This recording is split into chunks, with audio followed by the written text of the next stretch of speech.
একবার এক অদ্ভুত ছোট্ট গ্রামে হুইস্কার্স নামে একটি চতুর বিড়াল এবং স্কুইকি নামে একটি দুষ্টু ইঁদুর বাস করত। এই অঞ্চলের সবচেয়ে বুদ্ধিমান এবং দ্রুততম বিড়াল হওয়ার জন্য হুইস্কার্স বহুদূরে পরিচিত ছিল, যখন স্কোয়াকি তার মুখোমুখি হওয়া প্রতিটি প্রাণীকে ছাড়িয়ে যাওয়ার জন্য সমানভাবে বিখ্যাত ছিল। হুইস্কার্স এবং স্কুইকির দীর্ঘস্থায়ী প্রতিদ্বন্দ্বিতা ছিল। তারা গ্রামের আশেপাশে লুকোচুরির কৌতুকপূর্ণ অথচ তীব্র খেলায় লিপ্ত হবে। গ্রামবাসীরা প্রায়ই এই দুই ধূর্ত প্রতিপক্ষের কর্মকাণ্ড দেখতে জড়ো হতো।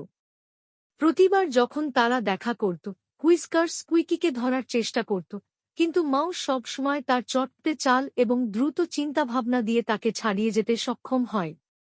এক রৌদ্রোজ্জ্বল সকালে যখন হুইস্কার্স গ্রামের মধ্যে দিয়ে হেঁটে যাচ্ছিল, তিনি লক্ষ্য করলেন যে তার পিঠে একটি ছোট বস্তা নিয়ে চিৎকার করছে। কৌতূহল উদ্বেলিত হুইস্কার্স দূর থেকে ছোট্ট ইঁদুরটিকে অনুসরণ করার সিদ্ধান্ত নিয়েছে, ভাবছে যে দুষ্টু প্রাণীটি কী করছে। হুইস্কার্সকে অবাক করে দিয়ে স্কোয়াকি গ্রামের প্রান্তে একটি জরাজীর্ণ পুরাতন ভবনে প্রবেশ করল। ভোঁসরা সেই জায়গাটা ভালো করেই চিনত। এটি একটি পরিত্যক্ত শস্যভাণ্ডার ছিল, যা অস্থিতিশীল কাঠামোর কারণে গ্রামের পশুদের জন্য সীমাবদ্ধ ছিল না।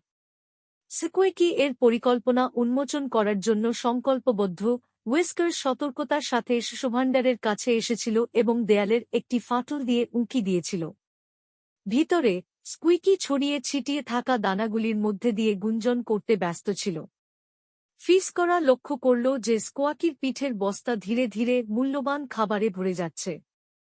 ইঁদুরের উদ্দেশ্য বুঝতে পেরে হুইস্কার্স বুঝতে পেরেছিল যে স্কুইকি আসছে শীতের জন্য বিধান সংগ্রহ করছে। কিন্তু স্কুইকি যখন শস্যভাণ্ডার ছেড়ে চলে যাচ্ছিল, সে ঘটনাক্রমে একটি কাঠের ক্রেটের উপর ছিটকে পড়ে। উচ্চ শব্দটি খালি বিল্ডিংয়ের মধ্য দিয়ে প্রতিধ্বনিত হয়েছিল, হুইস্কার্সকে তার উপস্থিতি সম্পর্কে সতর্ক করেছিল। সে ধরা পড়েছে জেনে চিৎকার করে নিথর হয়ে গেল। একটা ধূর্ত হাসি ছড়িয়ে পড়ল হুইস্কার্সের মুখে। আহ! চিৎকার করে হুইস্কার্স বলেছিল, শস্যভাণ্ডারে একটি কৌতুকপূর্ণ স্বরে হাঁটতে হাঁটতে, মনে হয় আপনি বেশ ব্যস্ত ছিলেন। স্কুইকি তার সাহস সঞ্চয় করার চেষ্টা করে এবং উত্তর দেয়, হ্যাঁ, হুইস্কার্স, আমি শীতের জন্য কিছু খাবার জোগাড় করছিলাম। আপনি জানেন যে এই ঠান্ডা মাসে খাওয়ার জন্য আমাদের ইঁদুরদের পক্ষে যথেষ্ট পরিমাণে পাওয়া কতটা কঠিন।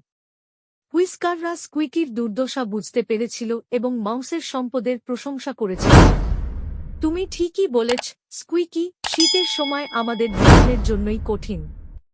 এটা কেমন হয়, আসুন একটা চুক্তি করি। আমি গ্রামের অন্য বিড়ালদেরকে তোমার লুকিয়ে রাখা জিনিসের কথা বলবো না, এবং তুমি আমার সাথে কিছু খাবার শেয়ার করলে তুষার পড়ে। স্কুইকি প্রস্তাবটি বিবেচনা করেছিল এবং বুঝতে পেরেছিল যে এটি একটি ন্যায্য চুক্তি ছিল। সর্বোপরি, শীতকালে মিত্র হিসাবে গ্রামের সবচেয়ে স্মার্ট বিড়াল থাকা সুবিধাজনক হতে পারে।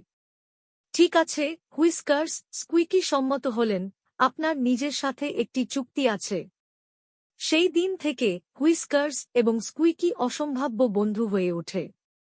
তারা তাদের গোপন চুক্তি রেখেছিল এবং পরস্পরকে পরবর্তী কঠোর শীত থেকে বাঁচতে সাহায্য করতে সক্ষম হয়েছিল।